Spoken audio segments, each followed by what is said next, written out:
4장 4절에서 13절 말씀을 가지고 내 하나님 만나기를 준비하라 라는 제목으로 함께 말씀을 나누어 보려고 합니다.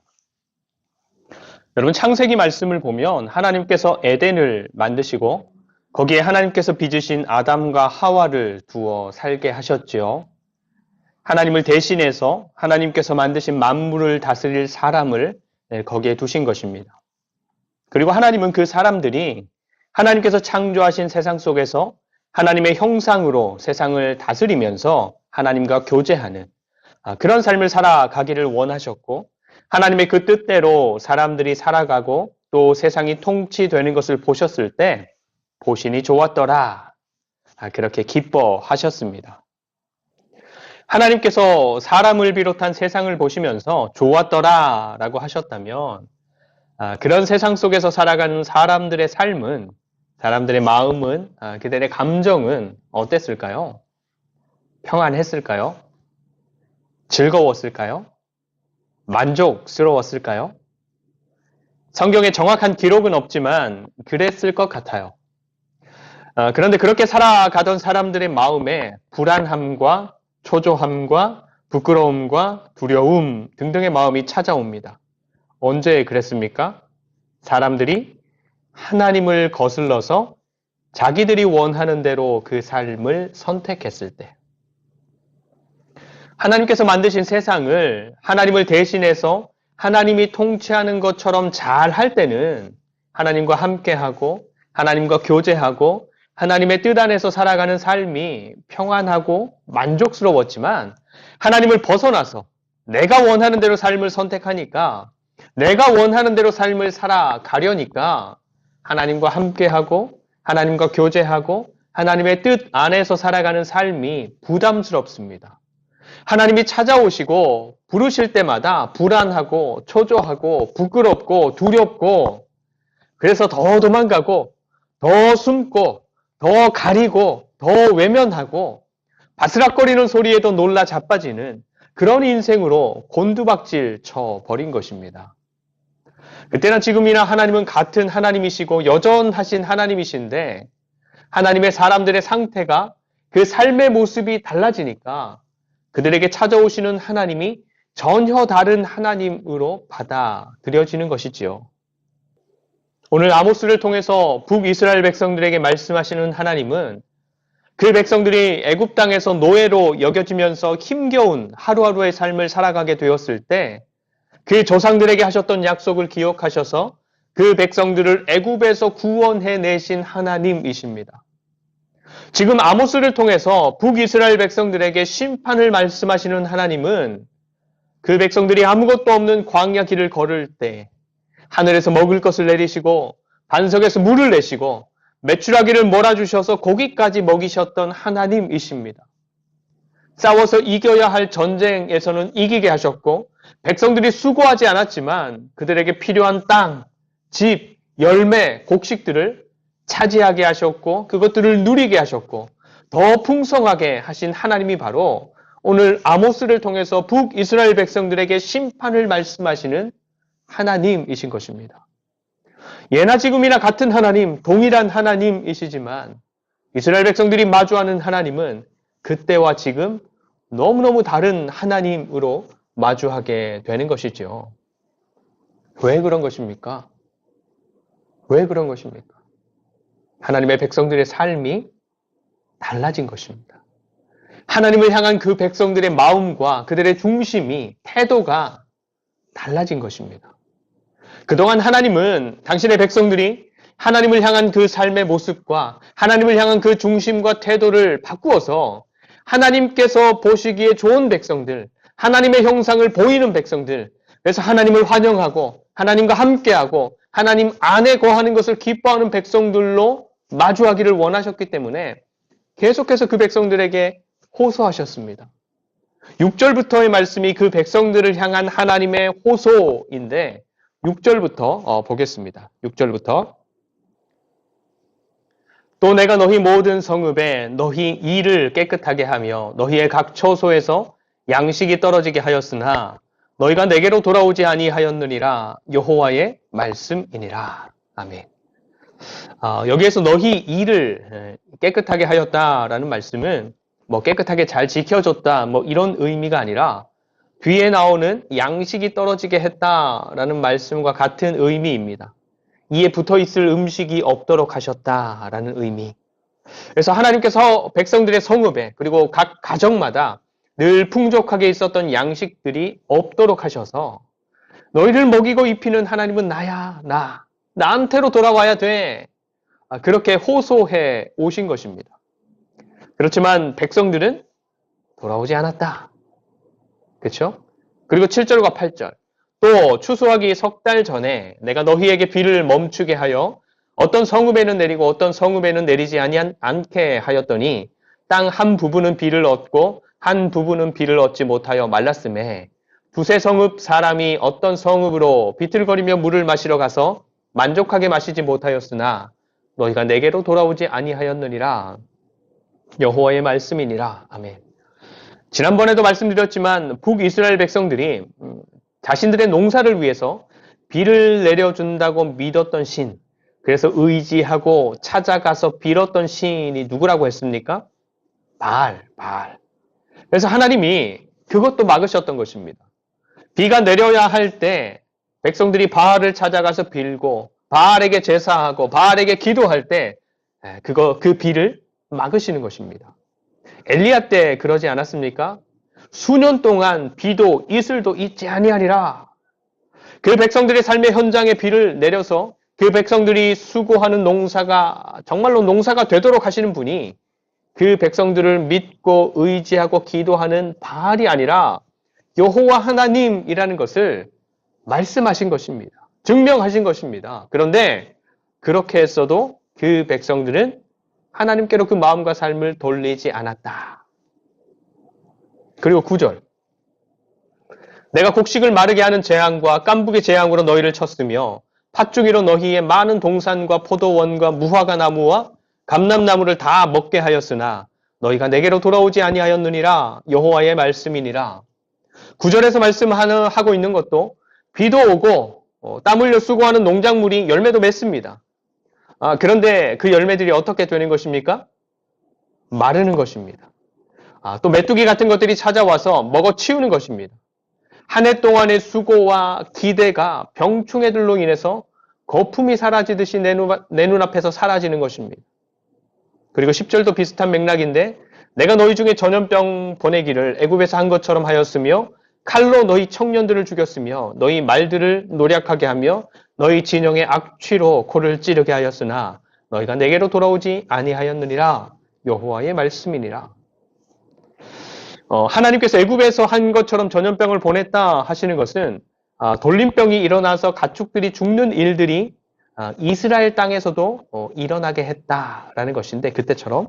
근데 여러분 하나님께서 애굽에 있는 가축들 뭐 말이나 나귀, 낙타, 소, 양들에게 돌림병이 일어나는 재앙을 일으키셨을 때 하나님께서는 애굽 사람들의 가축들과 이스라엘 백성들의 가축들을 구별하셨습니다.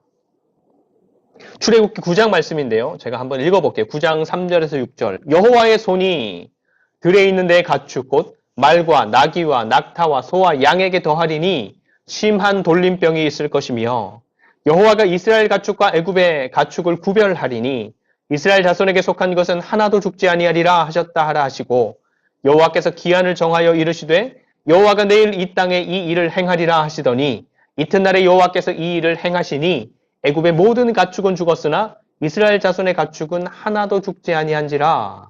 아멘. 열심히 수고해서 가진 내 품에 들어온 내 재산들이 하루아침에 사라지는 것입니다. 9절에서는 열매를 거두지도 못하고 잃어버리게 되었다. 10절에서는 이미 가진 소유들, 이미 내 것으로 확정된 것들도 전염병으로 또 전쟁으로 잃어버리는 삶을 마주하게 하셨다 하시는 것입니다. 하나님께서는 그 백성들의 역사 속에서 끊임없이 이 세상의 주인이 누구인지, 그 백성들을 먹이고 입히시는 분이 누구인지, 정말로 그 백성들을 살리고 지키고 주어진 삶을 정말로 삶답게 영위할 수 있도록 붙드시는 분이 누구신지, 그래서 누구를 신뢰해야 하고 누구를 의지해야 하고 누구에게 마음을 두고 소망을 품어야 하는지를 끊임없이 증명하면서 내게로 돌아오라. 내게로 돌아오라. 호소하셨다 말씀하시는 것입니다. 여러분, 하나님의 백성들의 삶과 그들의 역사 가운데에서 끊임없이 복과 저주로 또 은혜와 재앙으로 하나님의 하나님 되심을 증명하신 하나님께서 동일하게 하나님의 백성된 우리의 삶 가운데에서도 말씀하고 계시지 않겠습니까? 하나님이 누구신지, 하나님이 어떤 분이신지, 그래서 수많은 대상들 가운데에서 누구를 정말로 의지하고 의존하고 신뢰하고 붙들어야 하는지 말씀하고 계시지 않겠습니까? 근데 보십시오. 하나님의 백성된 북이스라엘의 백성들은 하나님께서 그들의 역사 가운데서 그런 어려움들로, 그런 고통들로, 그런 아픔들로, 그런 허무함으로 그렇게 끊임없이 말씀하셨지만 그 백성들은 깨닫지 못하고 돌이키지 못했습니다. 4절과 5절, 너희는 베델에 가서 범죄하며 길갈에 가서 죄를 더하며 아침마다 너희 희생을 3일마다 너희 11조를 드리며 누룩 넣은 것을 불살라 수은제로 드리며 낙헌제를 소리내어 선포하려무나 이스라엘 자손들아 이것이 너희가 기뻐하는 바니라 주 여호와의 말씀이니라. 아멘. 하나님을 향한 북이스라엘 백성들의 생각, 하나님을 향한 태도, 하나님을 향한 삶이 어떻다 하시는 것입니까? 하나님은 제사만 잘 드려주면 되는 거 아니야? 아침마다 희생 제사를 드리고 3일마다 11조를 드리고 감사 제사를 드리고 보답하는 제사를 드리고 백성된 우리가 그 정도 하면 되는 것 아닌가? 하나님의 백성들이 하나님을 향해서 이런 태도, 이런 생각들을 가지고 있다 하시는 것입니다. 하나님 편에서 생각해 보면 너무너무 아프지요. 이런 것입니다. 이번에 우리가 거하게 제사 드렸으니까 됐죠? 이번에 비싸고 좋은 제물을 드렸으니까 됐죠? 하나님이 좋아하시는 감사제, 화목제 멋지게 준비해서 드렸으니까 됐죠? 그리고는 바알에게 달려가서 피를 달라. 좋은 열매들을 많이 거두게 해달라. 그 삶을 의탁하고 의지하고 기도하는 것입니다. 더불어서 자기 욕심을 이루는 삶을 살아가는 것입니다. 그래서 자기만 넉넉하면 되고 자기만 만족하면 되고 주변 사람들이 양식이 없어서 배를 골든 말든 열매를 거두지 못해서 힘들어하든 말든 전쟁으로 재앙으로 죽어나가든 말든 자기만 잘 먹고 잘 살면 자기만 해를 입지 않으면 오케이 좋다 하는 삶을 살아가는 것입니다. 여러분, 하나님의 백성이라 불리우는 나라가 그런 모습이라고 생각해 보십시오. 하나님께 속한 백성이라 하고 하나님을 믿는 백성이라고는 하는데 그래서 정기적인 예배도 있고 헌금하는 것도 있고 행사도 있는데 다른 신을 더 자주 그리고 더 많이 찾고 의지해요. 하나님께 속한 백성이고 하나님을 섬기는 나라라고 하는데 나라가 전체적으로는 잘 살아요. 그런데 빈부의 격차가 너무너무 심해요. 잘 사는 사람들은 더 잘 살고 못 사는 사람들은 점점 더 못 살아요. 그리고 부유하고 힘 있는 사람들이 가난하고 힘 없는 사람들을 이용해서 더 잘 살아요. 그러면서 하는 말이 우리가 더 잘 살아야 가난한 사람들에게 뭐라도 더 흘러가지 않겠냐. 그래서 자기들에게 더 이익이 되는 제도를 만들고 자기들에게 더 유리하게 나라를 움직여가요. 그래서 찾아오는 자연재해와 찾아오는 재앙과 찾아오는 전염병들, 찾아오는 어려움들이 있을 때 힘 있는 사람들이 힘 없는 사람들을 이용해서 어려움들을 극복해가고 부유한 사람들이 없는 사람들 것까지 빼앗아서 살아남는 그러면서 잘 견뎠다. 지혜롭게 극복했다. 나라를 지켰다. 이런 말들을 하는 거죠. 그래서 하나님께서 아모스를 통해서 말씀하십니다. 12절 이스라엘아 내 하나님 만나기를 준비하라. 이스라엘아 내 하나님 만나기를 준비하라. 이런 백성들에게는 최후 통첩 같은 말씀이죠. 역사 속에서 마주했던 수많은 어려움과 고통과 재앙과 좌절 속에서 심지어 그것들은 하나님께서 하나님의 백성들에게 복과 저주를 말씀하시면서 약속하셨던 저주와 재앙들인데 그것들이 삶의 현장에서 이루어지는 것들을 자기들 눈으로 보고 그 삶으로 직접 경험했으면서도 그 가운데서 하나님을 발견하고 하나님의 뜻을 깨닫고 그래서 하나님께로 돌이키기는커녕 오히려 그것을 극복하고 해결하기 위해서 더 약한 자기 형제를 이용하고 더 없는 자기 형제의 것들을 빼앗아 버리는 백성들이 마주해야 되는 하나님은 심판하시는 하나님밖에 없는 것입니다.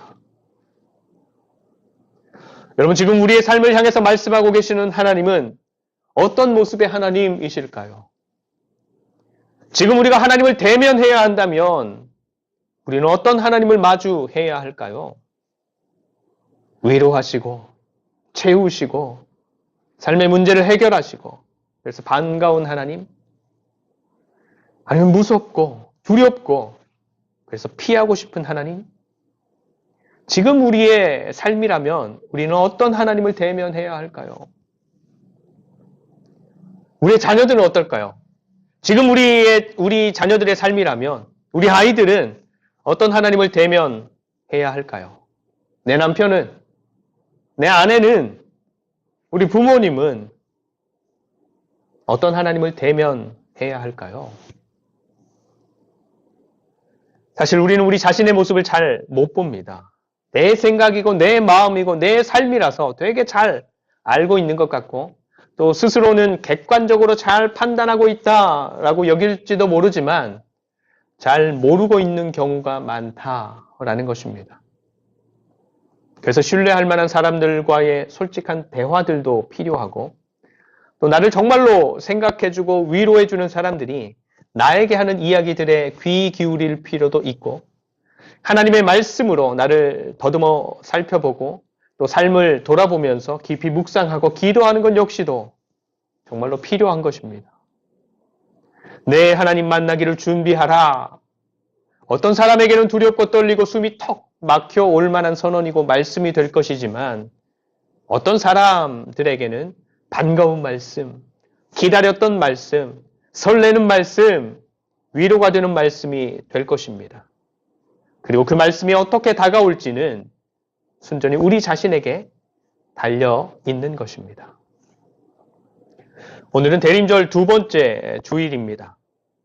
예수님의 탄생을 기대하며 기다리는 절기이지만 사실 이 절기의 시간은 예수님의 다시 오심을 기다리며 살아가는 우리가 우리의 삶을 돌아보고 돌이키고 그래서 예수님 다시 오시는 그 날이 두렵고 떨리고 피하고 싶은 날이 아니라 마라나타 주 예수여 어서 오시옵소서 할 수 있는 그 날이 되도록 준비하는 삶이 우리의 삶인가? 지금 우리의 삶인가? 예? 초점이 맞추어지는 절기인 것입니다. 우리의 종교성이 아니라 하나님을 향한 진실한 마음이 더욱 살아나는 이 대림절의 기간이 되시기를 축복합니다. 그래서 하나님과의 관계가 새롭게 되어지고 더 깊어지고 우리의 삶도 주님으로 말미암은 기쁨과 소망과 설레임과 평안함으로 채워지는 은혜가 더하여지기를 축복합니다. 이스라엘아, 내 하나님 만나기를 준비하라. 하나님께서 아모스를 통해서 북이스라엘 백성들에게 하셨던 이 최후 통첩의 말씀이지만 오늘 이 말씀이 그리스도인된 우리의 삶에 다시 생기를 불어넣는 말씀으로 또 우리의 삶을 하나님 보시기에 좋은 모습으로 잘 준비시키는 능력의 말씀으로 또 기대와 설레임과 소망의 말씀으로 저와 여러분들의 삶에 역사하여 주시기를 간절히 축원드립니다. 기도하겠습니다. 대림절 두 번째 주일 다시 한번 주님을 만나게 될 그날을 묵상해 봅니다. 여호와께서 집을 세우지 아니하시면 세우는 자의 수고가 헛되며 여호와께서 성을 지키지 아니하시면 파수꾼이 깨어있음이 헛되도다. 열심히 수고했고 진심으로 최선을 다해서 달렸는데 하나님과 상관없는 삶이어서 헛된 것으로 거두는 삶이 되지 않도록 우리의 마음과 삶을 붙들어 주시옵소서. 날마다 우리의 삶이 하나님 안에서 살아가고 하나님을 향해서 달리는 삶이 되게 하시고 그래서 주님께서 함께 하시고 주님께서 지켜주시고 인도하시는 삶이 되게 하여 주시옵소서. 날씨가 많이 추워졌고 호흡기 질환들도 유행하는 계절입니다. 강건하게 지켜주시고 연약한 지체들을 돌보아 주시옵소서. 더불어 이 나라 이 민족을 긍휼히 여겨주시고 거짓과 무도함과 오만함과 이기적인 마음과 어리석음과 혼란함으로 어지러운 이 나라에 하나님의 정의를 물같이 하나님의 공의를 마르지 않는 강같이 흐르게 하여 주시옵소서. 감사드리며 우리의 부르짖음에 응답하시는 예수 그리스도의 이름으로 간절히 축복하며 기도드립니다. 아멘.